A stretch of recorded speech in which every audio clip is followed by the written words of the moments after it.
எல்லோரும் வணக்கம். திறனற்ற திமுக அரசு. திமுக ஆட்சி அமைத்தாலே சாமானிய மக்களுடைய வாழ்வாதாரமானது வெகுவாக பாதிக்கப்படும். அதனாலதான் 2011 இருந்து 2021 வரைக்கும் இந்த மக்கள் திமுக ஆட்சிக்கு வந்துவிடக் கூடாது என்பதற்காக மக்களாட்சி குடிக்கின்ற அதிமுகவை ஆட்சி கட்டிலில் அமர்த்தி இருந்தார்கள். இப்பொழுது 2021 சட்டமன்ற தேர்தலில் அதிமுகவிற்குள்ள ஏற்பட்ட பிளவின் காரணமாக இன்று திமுக தமிழகத்தில் ஆட்சி அமைத்திருக்கிறது. திமுக ஆட்சி அமைத்ததிலிருந்து நாள்தோறும் சட்ட ஒழுங்கு பிரச்சனைகள் வராத நாட்கள் கிடையாது. எங்கு பார்த்தாலும் கொலை கொள்ளை. இப்படிப்பட்ட வேளையில தற்பொழுது அரசு துறைகளுக்கு இடையே ஒரு மோதல் போக்கு போய் கொண்டிருக்கிறது. காவல்துறை அதிகாரி ஒருவர் அரசு பேருந்துல பயணம் பண்றாரு. அந்த நடத்துனருக்கும் அவருக்கும் உண்டான ஒரு வாக்குவாதம் எல்லாருக்குமே தெரியும். சமூக வலைதளங்கள்ல அதிகமான அளவு பரப்பப்பட்டது. அப்படிப்பட்ட வேளையில இந்த விஷயத்துல இது நாள் வரைக்கும் தமிழக அரசு நேரடியாக கவனம் செலுத்தி அதுக்கு ஒரு முடிவு காணல.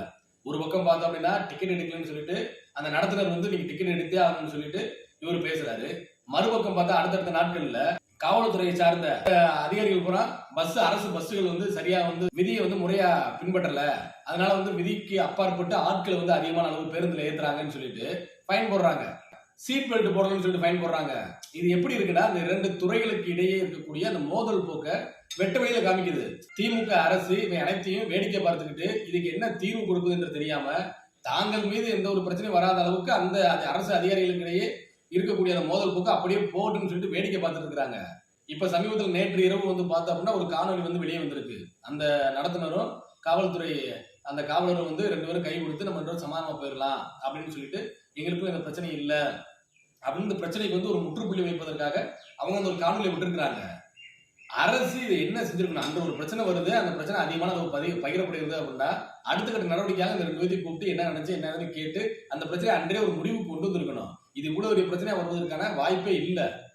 மறுபக்கம் பார்த்தோம் அப்படின்னா திமுக ஆட்சி ஒவ்வொரு நாளும் அவங்க சொல்றது ஒண்ணு செய்யறது ஒண்ணு. அப்படிதான் திமுக ஆட்சி பொறுத்த அளவுக்கு இருக்கு. அவங்க என்ன சொன்னாங்க? ஆட்சிக்கு வந்தா அப்படின்னா சிலிண்டருக்கு 100 ரூபாய் மானியம் கொடுக்கும்னு சொன்னாங்க. இன்னைக்கு நாள் வரைக்கும் கொடுத்துருக்காங்களா? இல்ல அதை பத்தி பேசியிருக்காங்களா? முதியோர்களுக்கு உதவித்தொகை 1500 ரூபாயாக நாங்க உயர்த்தி கொடுப்போம்னு சொல்லியிருக்காங்க. இது வரைக்கும் அதை செஞ்சிருக்காங்களா? இல்ல அதை பத்தி தான் பேசியிருக்காங்களா? பெட்ரோல் டீசல் விலைய பெட்ரோல் லிட்டருக்கு 5 ரூபாயும் டீசல் லிட்டருக்கு 4 ரூபாயும் குறைப்போம்னு சொன்னாங்க. இது வரைக்கும் அதை குறைச்சிருக்காங்களா? முழுவதுமாக அதை செயலாக்கி இருக்காங்களா? கர்நாடக அரசு, கேரளா, ஆந்திரா போன்ற மாநிலங்கள் இருக்கக்கூடிய அரசுகள் அங்க இருக்கக்கூடிய விவசாயிகளை அடுத்த கட்ட நகர்வு கொண்டு வர அவங்களுடைய வாழ்வாதாரத்தை பாதுகாக்கணும்னு சொல்லிட்டு புதுசா டேம் கட்ட போறோம்னு சொல்லிட்டு புது புது திட்டத்தை கொண்டு வர்றாங்க. ஆனா நம்ம தமிழக அரசு என்ன செஞ்சிருக்கு?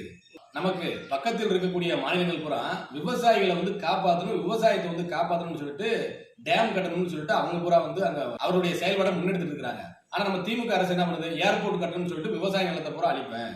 இவங்க மக்களுடைய விவசாயத்தை காப்பாற்றக்கூடியவங்களா? இவங்க திமுக ஆட்சி வந்ததுல இப்ப கொண்டு வந்து புதுசா ஒரு திட்டம் கொண்டு வந்துருக்காங்க. இந்த வெயில் காலத்துக்கு கோதுமை பீர் நியாய விலை கடையில பூரா கொடுத்து மக்களுக்கு குளிர் விட்ட போறோம் அப்படின்னு சொல்றாங்க. இப்படிப்பட்ட அரசு தமிழகத்தில் இருந்தது அப்படின்னா விவசாயிகளுடைய நலன்கள் என்னத்துக்காகும்? அரசு அதிகாரிகள் அரசு துறையில் இருக்கக்கூடிய சின்ன சின்ன பிரச்சனைகளை எப்படி கையாளுவாங்க? முழுவதுமாக ஒரு நிர்வாக திறனற்ற அரசாக திமுக அரசு இருந்து கொண்டிருக்கிறது. அரசு துறைகள்ல மற்றும் கல்வி துறைகள்ல இருக்கக்கூடிய அந்த வேலை வாய்ப்புகள் ஏறக்கூடிய 3 லட்சம் வேலை வாய்ப்புகள் இருக்கு. அது எல்லாமே நிரப்பப்படும் சொல்லிட்டு திமுக அரசு அதனுடைய வாக்குறுதியாக கொடுத்திருந்தாங்க. இதுவரைக்கும் எத்தனை லட்சம் வேலை வாய்ப்புகள் உருவாக்கிருக்காங்க? ஒரு 35,000 வேலை வாய்ப்புகளாவது கொடுத்திருப்பாங்களா? அப்ப அது கூட என்ன ஆச்சு? இங்க இருக்கக்கூடிய இளைஞர்களுடைய வேலை வாய்ப்பு கேள்விக்குறியாக இல்லையா? இது மட்டும் இல்லாம புதுசா நாங்க 2 லட்சம் வேலை வாய்ப்புகள் உருவாக்குவோம், இருக்கக்கூடிய மாணவர்களையும் படித்த இளைஞர்களையும் அவங்களுக்கு உண்டான அங்கீகாரத்தை நாங்க கொடுப்போம்னு சொன்னாங்க. இதுவரைக்கும் அதை செஞ்சு முடிச்சிருக்காங்களா?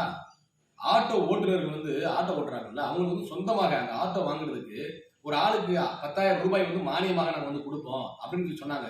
இதுவரைக்கும் இந்த திட்டங்கள்லாம் நடைமுறைப்படுத்தப்பட்டிருக்குதா? ஒட்டுமொத்த இந்தியாவிலேயே அதிக செல்வ செழிப்பு பெற்ற மாநிலம் தமிழகம். ஆனால் அந்த தமிழகத்தை கொஞ்சம் கொஞ்சமாக அழித்துக் கொண்டிருக்கக்கூடிய அந்த திமுக அரசு விரைவில் அகற்றப்பட வேண்டும்.